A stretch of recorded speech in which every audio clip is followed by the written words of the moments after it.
Welcome, guys. Welcome to another video. It's Wednesday. Half of the week is gone already. I'm so happy. I'm so happy.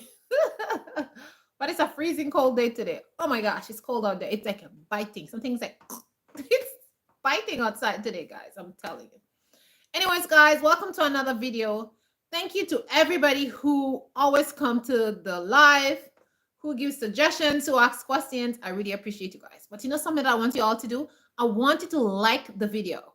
So much of you watch the video, but you're forgetting to like the video. Please like the video so these videos can be pushed by YouTube to other people so they can see too. Because we talk about good stuff here, guys. So please like the video, thumbs up the video. When you like the video, you're really supporting my channel. So please do that. All right.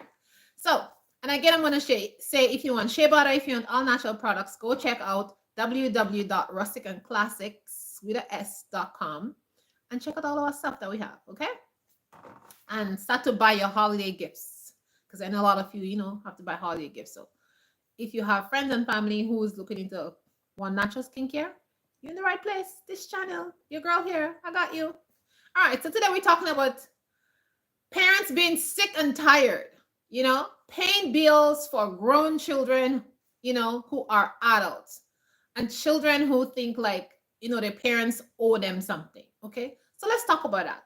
So this topic may be a little bit triggering because maybe some of you are in the same situation, in the same position, and you may, find it a little bit triggering to you, but it's not meant to be. I just have some tips for you guys, and I just want to share it with you all because, every time I experience something in my real life and I learn something, I really, really like to share it with you guys. So let's talk about it. What is your take? What is your take about grown adult children living at home and depending on their parents to look after them?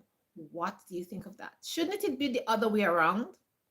Like you're an adult and you're living at home. Shouldn't you contribute to the bills? Shouldn't you contribute to the family, taking care of your parents? What's about taking care of your parents? How come like you're an adult and your parents are taking care of you?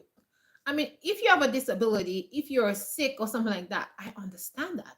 But if you're not sick, you don't have any disability, why are you coming and putting that pressure on your parents to have them take care of you while you just sit there and not doing anything? That I don't understand. And the next thing I don't understand is why are parents putting up with this kind of things? Like, why would you allow your child to do that? You know what I'm saying? Why would you condone that kind of behavior, that kind of action when the child is perfectly healthy, capable of working? Why? So if you're one of those parents and you're in that situation, ask yourself why you allow this grown adult child to come in your house and be living there for free and eating free food and not doing anything except playing games.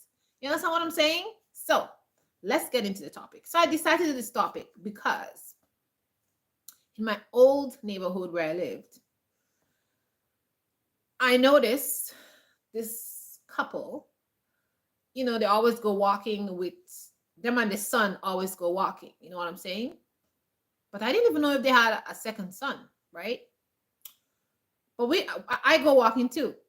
And I always meet them up and I always say hello and whatever. Okay, these people are strangers. Okay, they're strangers. I live way, way, way down there. They live way, maybe some blocks up. So I always see them walking, in the evening time. Like we all go for walks in the afternoon time after we eat our dinner, just to take some walks.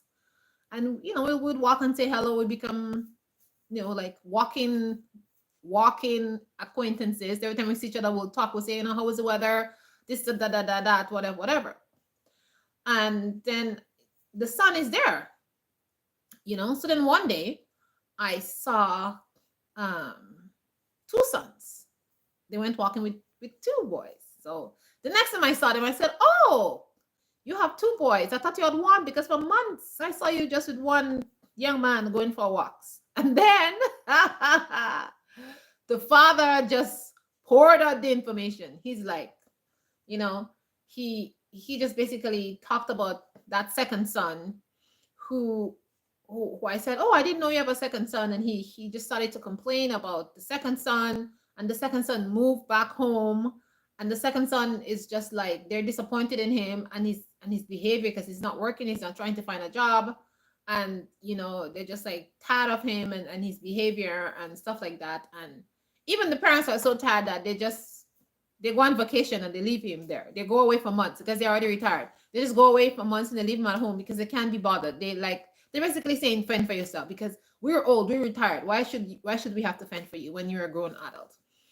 So I kind of encourage him. I'm like, well, maybe you can help him, get a job. Maybe you can do some, certain stuff for him, whatever, whatever. And then the dad is like, well, I don't think he want to help himself. The dad is a very funny person. He says, I don't really think he want to help himself. I think he want to help himself on us. He was very upset and he was very angry. And then he started talking about the first son. He said, my first son has his family. He has his kids, a very responsible person. But this second son of ours, I don't know what happened to him. So guys, I told you guys this story. I'm not going to go into any more details. But what do you think about that?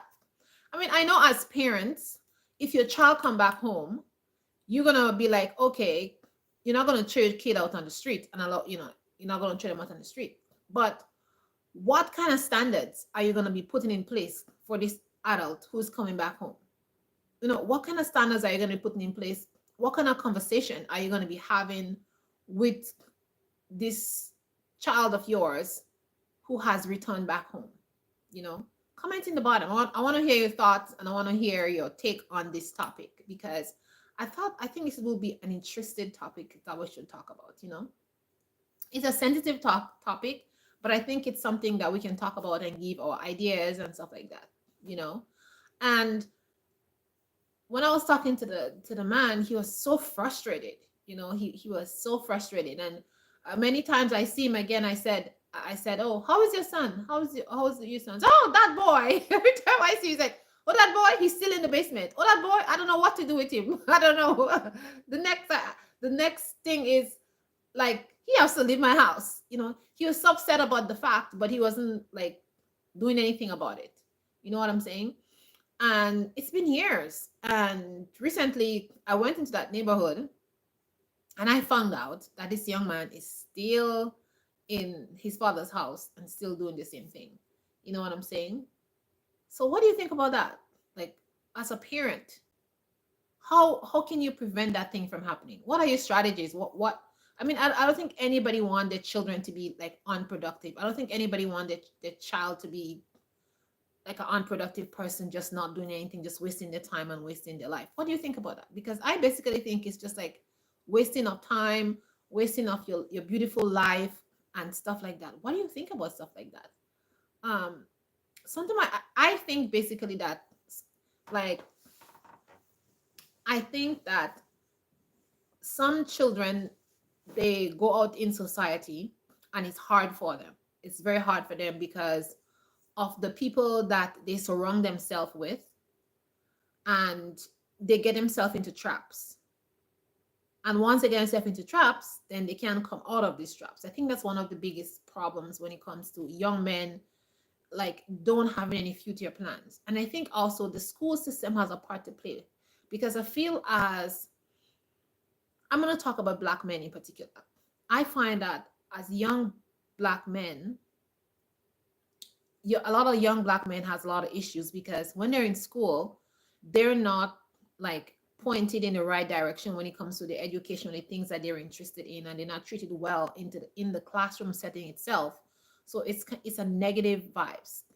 All my sons had problems in school as young Black men, and because we are the parents we are, our children didn't fall between the cracks. But if we was parents who were nonchalant, our kids would definitely have fallen in the cracks, because we have seen many children who are in school the same time with our boys and they have fallen to the cracks, and we see the life that they have right now.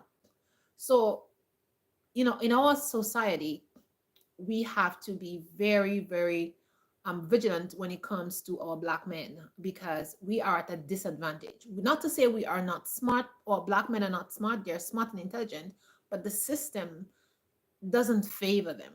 One young man told me, he said, he wanted to do something, he wanted to do a particular career, and he was discouraged by his teacher and said, no, no, no, no, this is not a career for you. You should choose something else. I think you'll be better at that. You know what I'm saying? And this was like the career that he wanted, was like like a lawyer, or he wanted to be, I think he was either a lawyer or a pilot or something he wanted to to do. And the teacher said, how about you apply for some other jobs? And she gave him some other jobs which he was not interested in, some kind of mediocre jobs that yeah, and she discouraged him all the time when he said certain things. And this is very sad. Even I heard stories from young men who wanted to go to trade school, and they had such bad experiences in the trade schools that they had to quit. Because you see, there's a fine line to things. It's like not everybody have the power and the strength to stand up for themselves. Some people start walking on them, and they just don't know how to push that people off of them. You know what I'm saying? So I think that's one of the problem we have when we see young adult men coming back to their parents' house to stay because what society has dealt them. You know what I'm saying? So this is my take on one of the issues that a lot of our black men in the black community is having.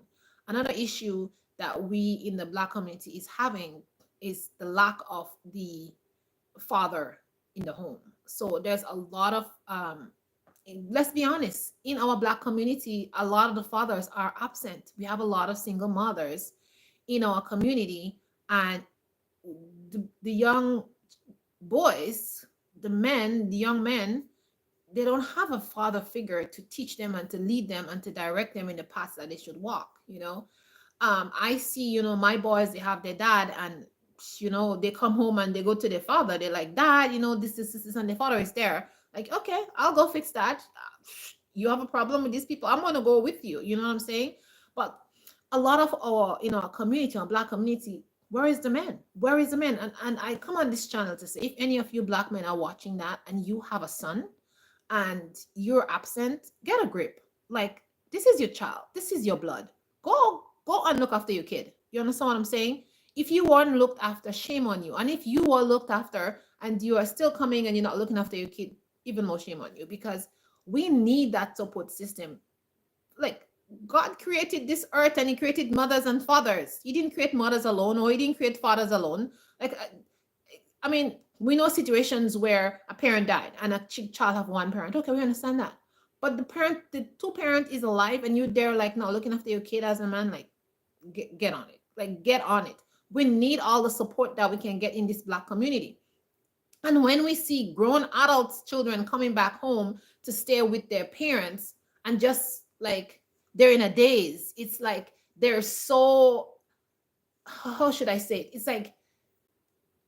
like they go there in this system, and it's a battle out there. It's a battle out there. I was talking to the man, somebody came to my house for dinner. Actually, some friends always came to our house for dinner. And this man has a high paying job, like a good job. You know what I'm saying?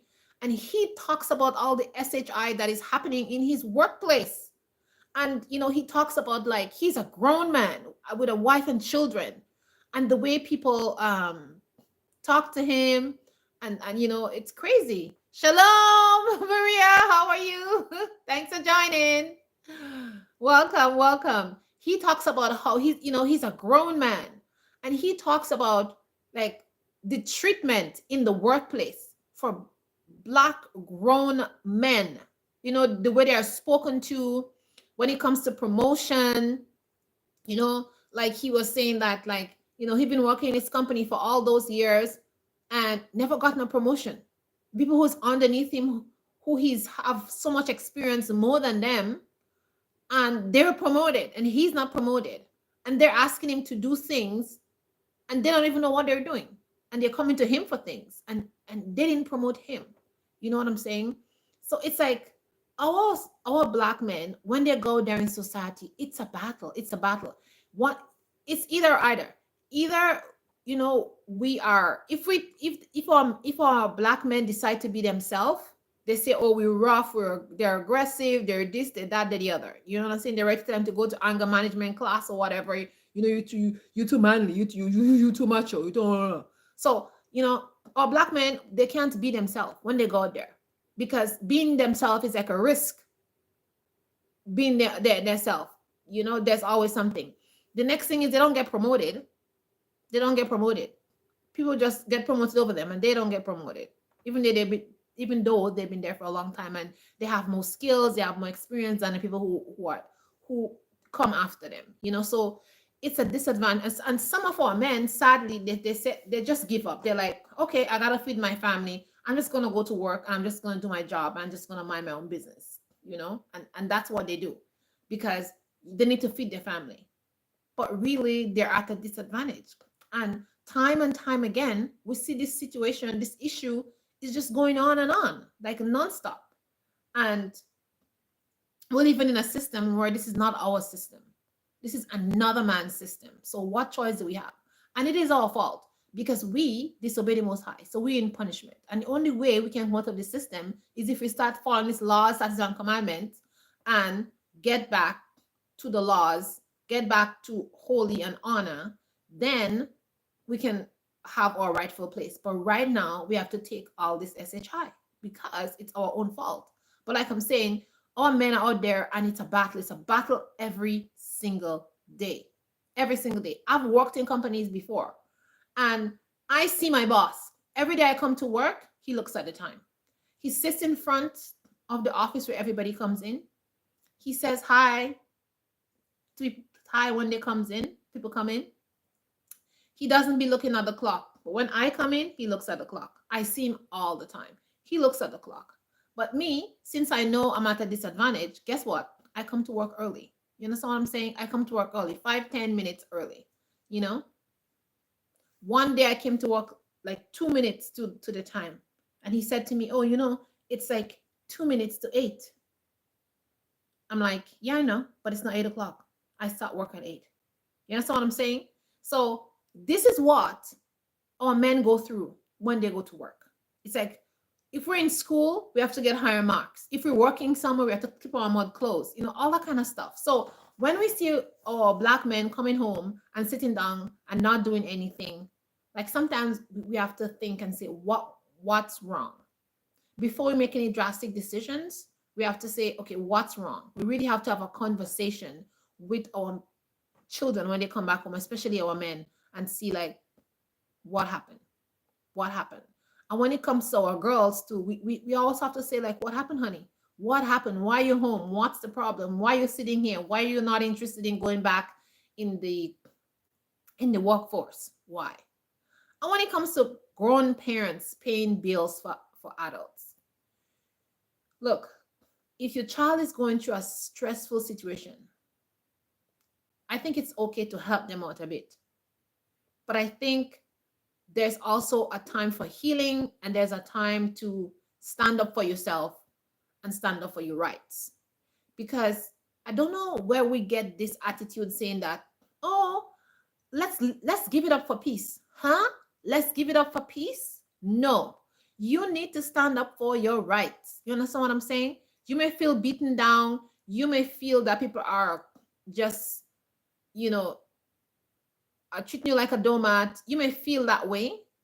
And you may sit down and cry and mop for a little while, but get up and go fight for yourself. Go stand up for yourself. So don't come back in your parents' house and be sitting there and stressing your parents. You understand? Don't allow this society out there to cause you to be stressed. And parents, don't allow your grown children to be caught into this trap because it is a trap. Because when they come home and you give them that breeding ground because they need to breed. Because they were out in a battle. Can you imagine? Just imagine this system when it comes, to our Black community. It's like a battle out there. I'm telling you, it's a battle. You understand? Like, maybe I shouldn't say certain things here, but even me myself, I experienced certain stuff already, and I just have to be like, okay, this is what I'm gonna do, and this is what I'm not going to do. Because me, I'm not going to make anybody walk all over me. That's the whole point. You know what I'm saying? You always have to have some kind of strategy. So when your child, your son or your daughter come back home as a grown adult and they have bills to pay and, you there helping them out or whatever, give them a grace period. But the grace period must have an end. It mustn't going on forever and never and never. Amen. Because you know what? You're telling this young man or you're telling this this young woman, oh, you can stay here. It's a safe haven. No, you put them in a bubble. You're not giving them the ability to be resilient, to draw strength, to be able to stand up for themselves. You're not giving them the tools to go out there and fight and win this time. You understand? It's important that our men and women, they win this battle. You understand? We cannot fight in a losing battle. And as parents, it is our duty to train our children to win those battles out there. Okay? I recently talked to somebody in for one of my kid. You know, there was some bullying happening recently to my daughter. And I basically went there for a meeting and I said, listen to me now. I have talked about that thing. I have tried to tell my child to be gentle. I have tried to tell my child to be nice. But now there will be no niceness because my child is going to protect herself. My son is going to protect himself. Do you understand? And sometimes when you talk to people in authority, they're like, we don't do that here. Well, buddy, I'm sorry for you. We don't do that here. We will do that here. Because when it comes to our people, we need to protect ourselves. You understand? We need to fight for ourselves. Somebody putting their hand on you consistently and you're telling them, oh, go complain to the teacher. Go complain to the principal. Blah, blah, blah, blah. Nothing is being done. Okay. Next time, you teach your child how to defend him or herself so they will just, you put your hands on me. Sorry. Something's going to happen to you. That's what it is. Because we have an attitude where we're like, oh, these people, we're just going to forget it. Forget it. The more you forget it, the more they think that they can do whatever they want with you. Okay. And that is what is happening to our men and women in this community. You understand? In our Black community, this is what's happening to grown adults coming back home because this system has failed them. And I have to say that some of the parents has failed them too because they didn't give them the tools to go out there and stand strong in this society. I'm sorry. I already tell you guys on this channel. My mother told me that do not allow anybody to treat you like a doormat. Don't do it. That's what she told me when I was quite young. And I've kept that in my head. Anybody trying to treat me like a doormat, you'll be very sorry. It's not going to happen. It's not going to happen. I already told you in the videos, like, I'll live under a bridge, but I'll never make anybody walk all over me. It's not happening. You understand? But some of us, we don't have the strength.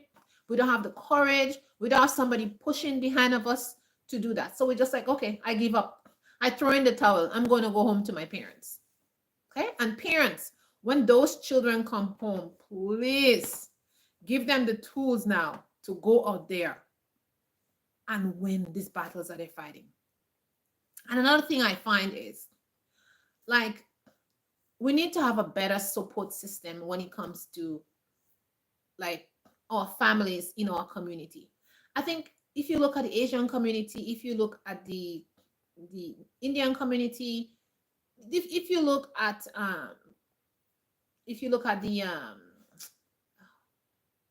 what's this community I always talk about? Anyways, it's a group of Asian people, but I just can't remember the name right now. But if you look at their communities, like, they have so many things in place. They support each other. People, they come from their country, they come here, they all live in one house, they get along, they move out, they buy properties, they do all kind of stuff. Only us Black people who has a problem. And we have to stop that. We really do have to stop that because it is not in our benefit.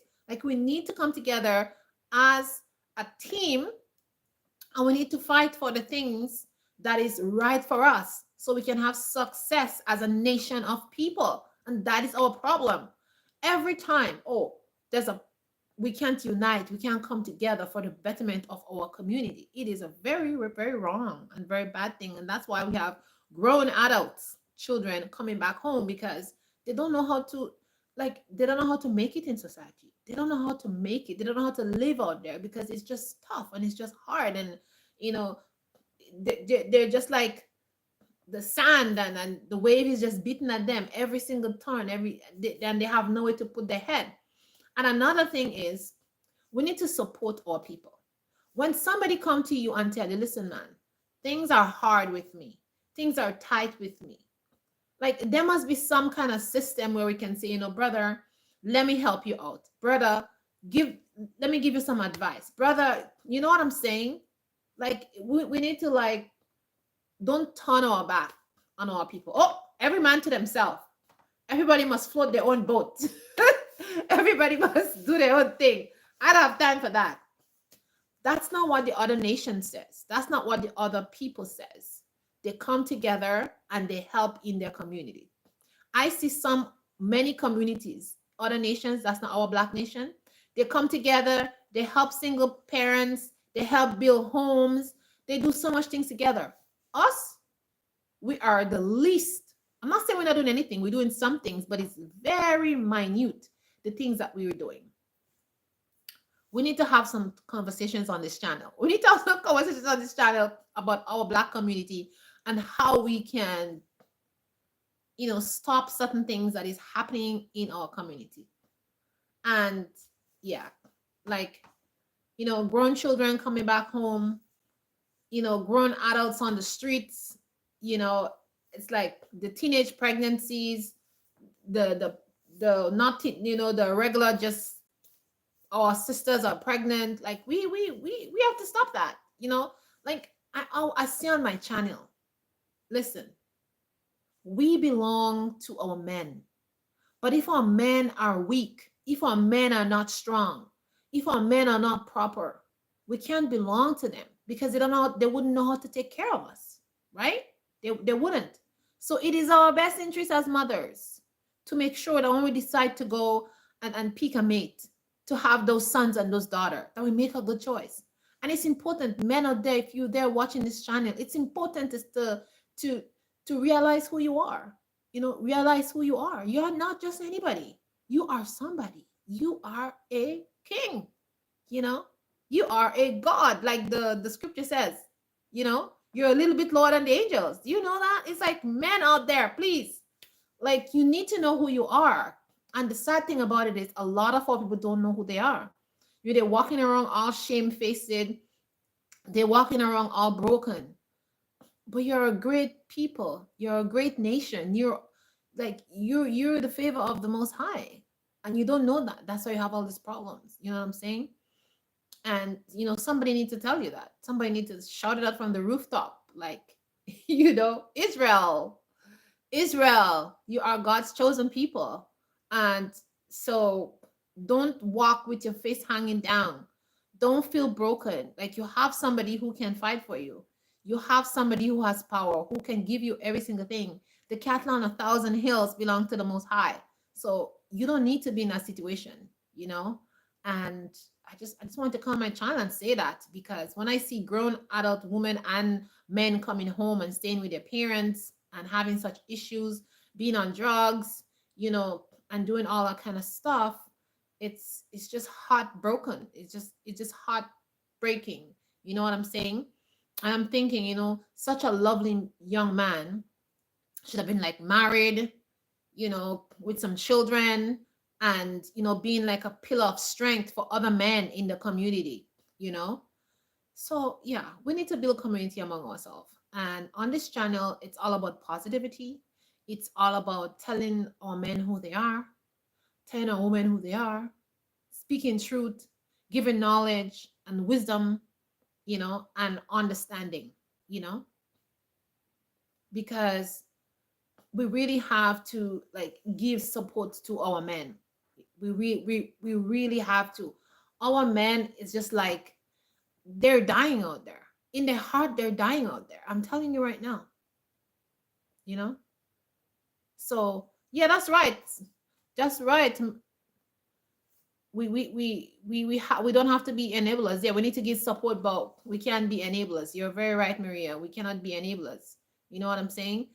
We have to make sure we're doing the right thing. We cannot enable our men to come home and just sit. We cannot allow our daughters to just come home and sit.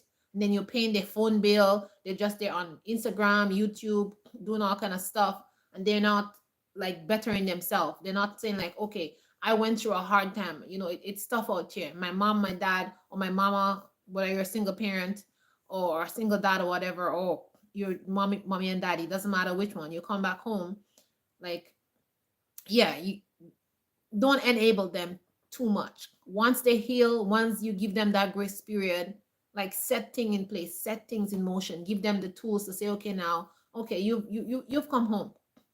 Let's see how we can make that thing work. What tools do you need? You know, as a mom of boys, you know, I always tell my boys, I'm like, listen, you can come to mom for anything. You're looking for a job, I'm there. I'm there scrolling all through the pages, helping him find a job. Me and my son, when he's looking for a job, I'm like, oh, let's go look for jobs. We're looking for job. I'm helping him with his resume. He look at the resume and say, hey, son, that doesn't look good. You understand? Let's fix it. When we're done fix, I said, oh, go show your father. See how it looks. You know what I'm saying? Let's find somebody to give you a reference. Like, as parents, we have to give our children these tools. Like, oh, your son's looking for a job. Oh, you're on your own looking for a job. No, mother. No, you have to be there helping your son look for a job. You have a daughter looking for a job, help your daughter look for a job. You understand? Help your daughter look for a job. We have to put our hands and our faces and our foot in things that our children are doing. And some of us, we are just too nonchalant when it comes to this. Oh, go ahead and do that. But where is your input? Are you checking? Are you seeing? What are you doing? You're supposed to be helping. You know what I'm saying? So my son is looking for a job. I'm like, okay, oh, I see that one. My son is buying a house. I'm like, oh, let's look together. We're a team. You have to have this kind of teamwork with your children. You have to show them that you're involved. You have to show them that you're interested actively in what they want to do. Actively, not just talking. You have to actually do something. You know, if your daughter is going to go hand out resume, why don't you drive her? Drive your daughter to the place you're going to hand out resume. Walk with her. Help her hand out resume. Your son's looking for a job. You be there, helping him with the resume, helping to look for different jobs. Say, oh, what's about this company? What do you think? Let's read up some stuff on it. You go, you yourself read up some stuff and say, son, I see this company. What do you think? Show your son. Oh, that's a company. You think you have the skills and the ability to do that? You know what I'm saying? Like, be actively involved in things. Have conversations with your children. Because only when you give your children the tools, they will be able to use those tools to further themselves in life. You know, one young lady was telling me, we were talking, and she was saying, you're such an encouragement to me. And I felt great. I said, whoa, I wish I could be an encouragement to 1,000 persons. You know what I'm saying? Because we were just talking. And she said, like, those things that you told me, nobody told me that, you know? And I'm like, anytime you want to talk about something, just ask me. Anything, any information that you want, once I know it, I'll tell you. Like, in me, like, I don't know, like, I would give you the coat of my back. I'm serious. I would definitely give you the coat of my back if you're a willing person, if you're a person that really want to make it in life. And I see, listen, she doesn't have a coat and she need that coat. Let me give it to her because she's willing. She's out there. She's going looking for jobs. She has a little job. She's making sure she goes every day on time, whatever. You understand what I'm saying? I'm a person who, like, I'm not thinking like, oh, if I give her my coat, then she's gonna get a job and I'm gonna be cold. No, I don't think about that. I can always buy myself another coat. You understand what I'm saying? If I have information and think somebody can use it, I'm gonna give it to them. Because why are you gonna be keeping stuff to yourself when somebody else needs it? I don't understand this mindset of some of our people. Like, you want to keep everything for yourself and don't share it to other people. You want to be up there, high up, rich, and have everything. And you see your brothers and sisters poor, they don't have anything. You're passing them every single day. You know you have food in the house, you can share with them, you can give them stuff, but you're not sharing, you're not giving. You're giving it to the dogs. I grew up among some people who are so very mean like that. So very mean. They had lands, they have this, they have that, and in their community, they didn't give anybody anything. They feed the dog stuff, and I'd look at them and say, "These people are so wicked and evil. They know people need that stuff. Why are you going to give it to your dogs?" You know what I'm saying? Like, you cook food, you have extra food. This one up there, she have all these kids. She and her husband, they're trying their best to look after these kids. I mean, nobody told them to have all these kids, but it's the most I who give kids. And if somebody's willing and they're working, and you see they need something and you have it, give it to them. It's a blessing to you. But I don't know where we get this mindset from. Like, we don't want to share what we have. We don't want to help others. Everything is me, me, me, me, me. You see your neighbors is struggling. Maybe their daughter having a little bit issue with the job. you know, you can help that daughter write a resume. Me, good for her. She doesn't have a job. Hey, go and ask. Say, sweetie, you need some help with that resume? Let me help you with the resume. Go help your neighbor with the resume, man. Like, do something for you. Some of us, we were in this world and we think, oh, we're gonna stand in front of the Most High and He's gonna say, oh, well done. You guys are hope. Like, this is some people. I'm telling you, when they stand in front of the Most High, they're gonna be he and His Son. They're gonna be very disappointed because His sword is gonna come out. You know what's gonna happen? That sword is gonna come out. I'm telling you, because some people in this world, they are so mean, they're so evil, they're so wicked. It's incredible. And they're saying that they're serving the Most High. They love the Most High. And you can't love your brother. The scripture says, how can you say you love me? God is saying that. How can you say you love me and you don't see me? But your brother and sister who you see in front of you, you don't love them. That's what I'm saying. We have this thing turned upside down. We have to turn it right side up because we have to put our hand out there and help our brothers and sisters. This is the only way we are getting out of this Babylon. This is the only way we are going to have success in life. Because what's the point of living in this world with all these things that you have? And when at the end of the day, the judgment, you stand in front of the master. You have none to prove and you're not going to enjoy the kingdom. Why? Is it worth it? No, it is not. So I suggest that we as parents, with our children, we should teach our children how to live in this society. Stop spoon feeding your children cereal, okay? It's a metaphor. Some of us, we spoon feed our children cereal, which mean you don't tell the kids the truth. You understand? Oh, it's okay. You're equal. You da-da-da. You are not equal in this society. Let me tell you, you're not equal in this society. Stop telling your kids that about they're equal, they're this, they're that. There is no equality here. You understand? Equality is going to come when Christ comes. We are in Babylon. You tell your children that you are in Babylon and there's no equality here. What you need to do here is to serve the Most High and do His laws, statutes, and commandments. When you leave your house every morning, you pray, Lord, protect me from my enemies. And you keep the laws, statutes, and commandments so the Lord can protect you from your enemies. That's basically that. Don't be telling your children all this whitewash nonsense. Don't be telling them all the nonsense. You tell them as it is. Tell them how this society treats them. Tell your sons when they drive their car going down the road, what's going to happen to them. Tell your sons those stuff. Tell your sons that be careful. You may not come back home.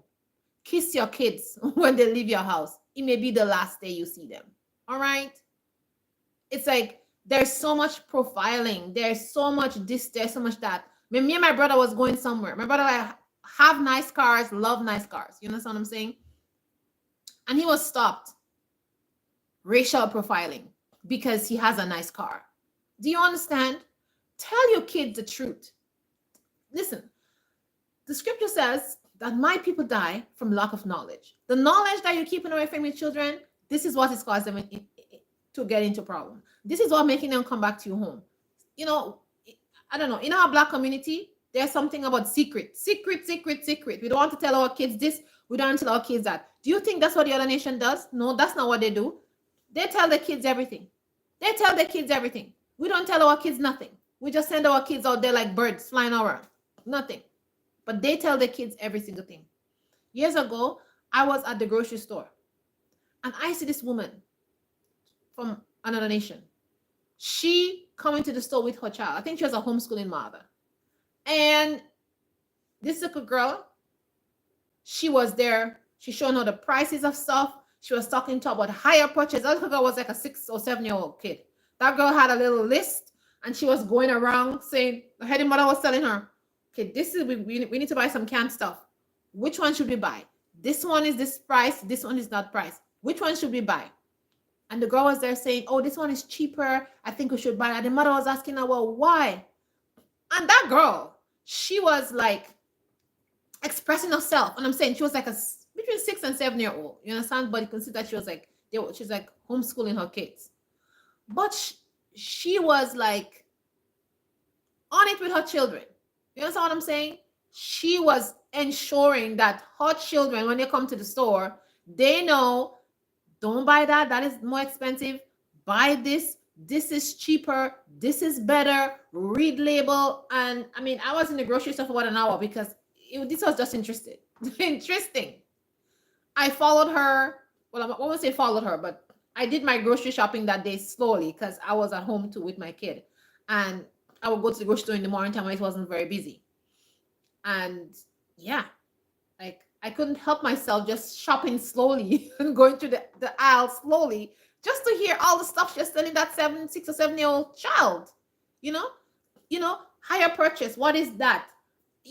Price matching. This kid. Can you imagine if you listen?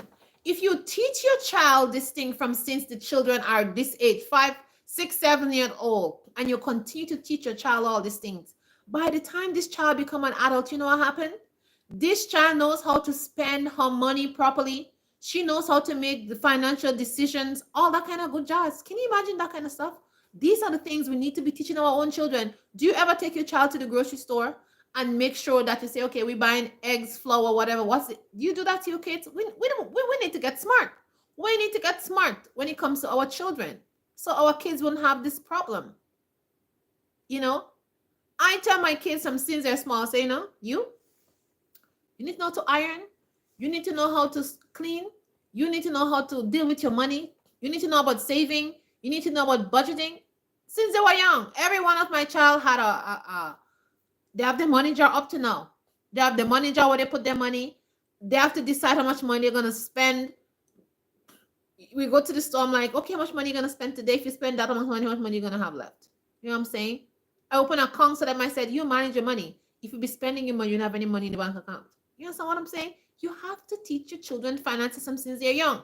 Because when they become adults, they have no clue how to spend money, how to deal with money. They have a job and they can manage. And a lot of those our young adults, they go there into the workforce and then they're being treated badly is one. And two, they don't know how to spend their money properly. So it's just like a bad combination. It's just a bad combination. So us, what are we doing? What are we doing? You have to ask yourself that. What are we doing? And how can we stop this strain, this cycle?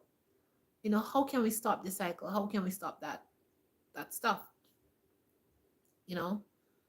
It's like, yeah. And I'm going to tell you guys another story. A good friend of mine, okay? I met this friend when I was living in another province. I don't see her much anymore. But we became friends. And years ago, her brother, his wife,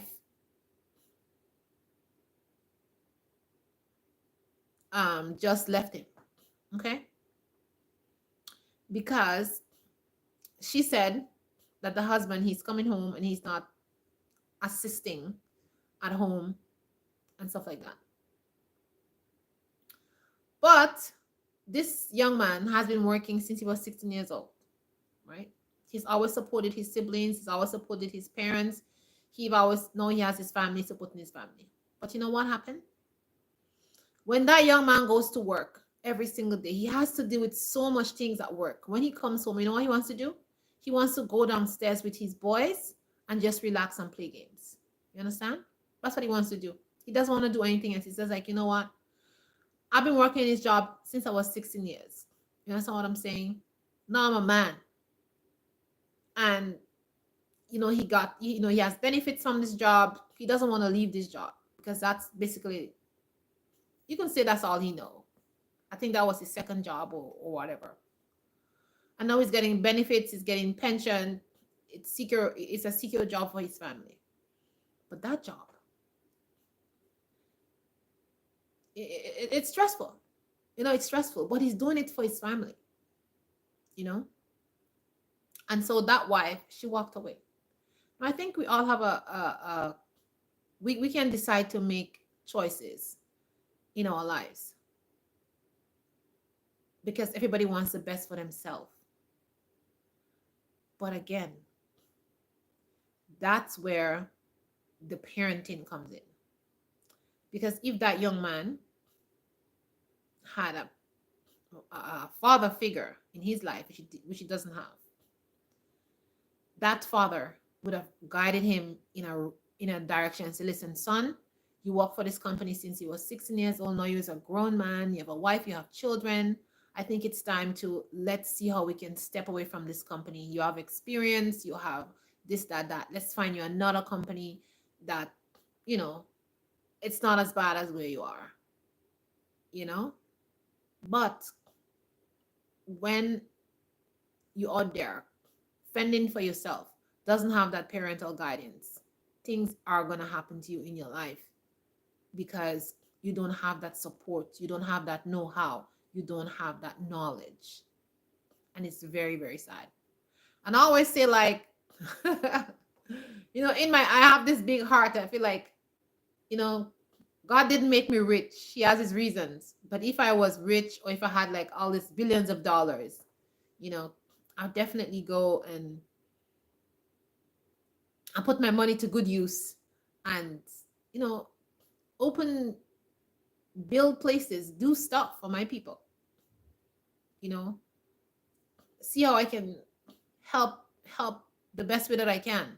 I know we cannot eradicate poverty until the Most High and His Son come, till the Most High send His Son to here, but we can do our little part, you know. And last week I was watching this what's this guy name?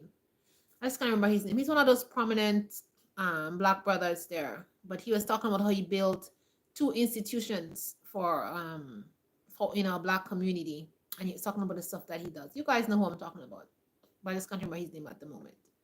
If just imagine if every person put together with another person and start building something. It doesn't have to be like a building itself, but if we come together as people and start some organization, start something. Me and my family, we used to do like a food drive. Not a food drive, but we would go and give food to the homeless people, right? And once a week we used to do that. We haven't done it in a while because of situations and stuff, but I still think about that, and I think about how grateful those people were when they get a hot meal. And we used to give out socks and different things, but the gratitude on the people's faces, you know, just hearing the stories of people, you know, it's like when you go there and you share with others, when you uplift people and you let them know that they're people, because other people look at them like they're nothing. You're giving somebody hope. You're giving another young man hope that he can do it, he can achieve something. You know, you're giving another young woman hope that, yeah, I may have a baby, but it's not the end of the world.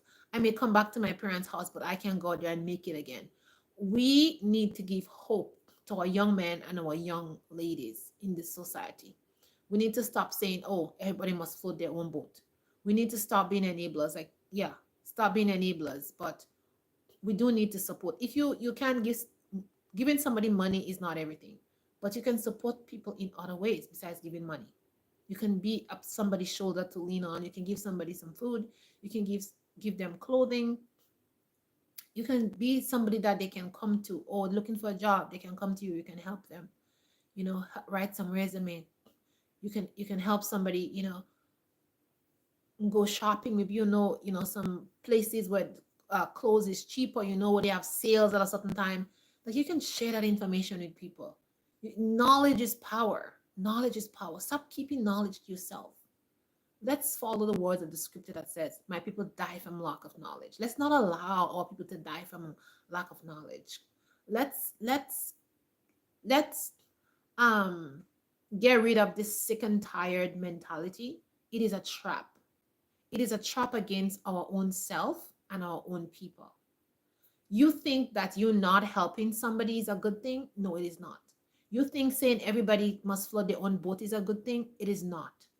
It is a trap, and it's time that we open our eyes to see the traps and don't get caught into it. There's a lot of things that is happening in our community that we think everybody must mind their own business. But for those of us who say we're Christians people, I didn't think we're reading that Bible upside down, because the scripture clearly said that we should be our brother's keeper.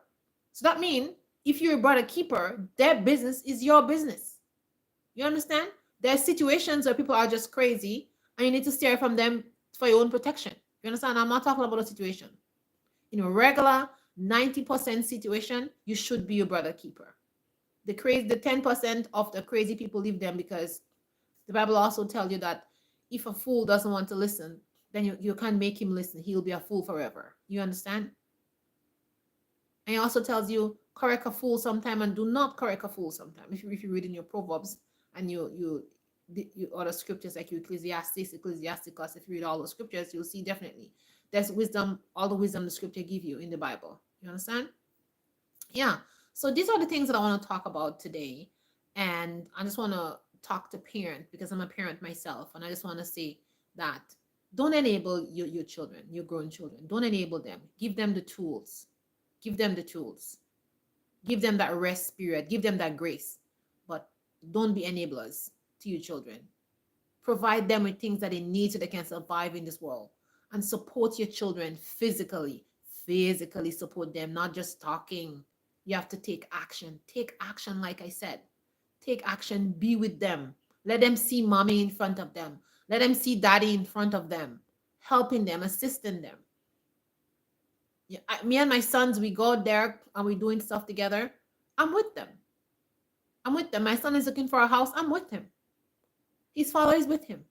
He's like, what do you think about that, dad? What do you think about that, mom? You understand? My younger son is out there. He's working outside. I'm with him. I'm there. So, oh, we're going to cut that tree today. Okay, let's go. Mom is there. Mom is there helping him take the branches out, doing whatever. You know, I'm there. You have to be there with your children. They have to see that you're there supporting them. Those young men, they need support. Those young women, they need support. And anyone who is out there, young men, young women who looking for a support system, you want somebody to talk and give you good advice or to save money, whatever, put a comment in the comment section. You know, I don't have a problem telling you information. Write me. All of you send me emails. Thank you. You see, I write you guys back, right? So don't be afraid to reach out to me. You want to collaborate on something? Not a problem. You understand? Just be respectful in whatever you do. I mean, I don't have any disrespectful people writing me anything. People send me emails, they're very respectful, asking for information about certain things, and I give it to them. Very respectful. You know what I'm saying? So one of the big problems that we have sometimes as individuals is like we too proud. Sometimes we shame to ask for help. Oh, people are gonna think badly of me. Well, people can only say two things to you: yes or no. And if somebody say no to you, you just move to the next person, and the next person until the person says yes, until you get what you want. But don't prevent yourself from being blessed because you're so full of pride and you so think people are going to talk about you. You don't want to need help, my friend. You go out there and ask for help. You go out there and fight for yourself. You understand what I'm saying? You go out there and find the resources that you need to make your life better. And if that means you have to talk to people, get advice, somebody have to give you something, somebody have to help you out with some money, don't be afraid to ask. Because the scripture says, ask and it shall be given unto you. Seek and you shall find. You understand? And the last thing I'm going to say is, come away from this world. This world is not for you. God's chosen people, get away from this system. Get away from this Babylon lifestyle. Look up to your power and start serving him. And only this way your life will change. Only this way your life will be better. So everybody who's in the live, all praises. Thank you guys for your comments. Thank you for joining. And those of you who didn't say anything, 16 of you was in this live. Please like the video when you come on, so these beautiful words and messages can be passed on to others and they can be blessed also. Ciao, ciao. I will see you in the next live. Bye.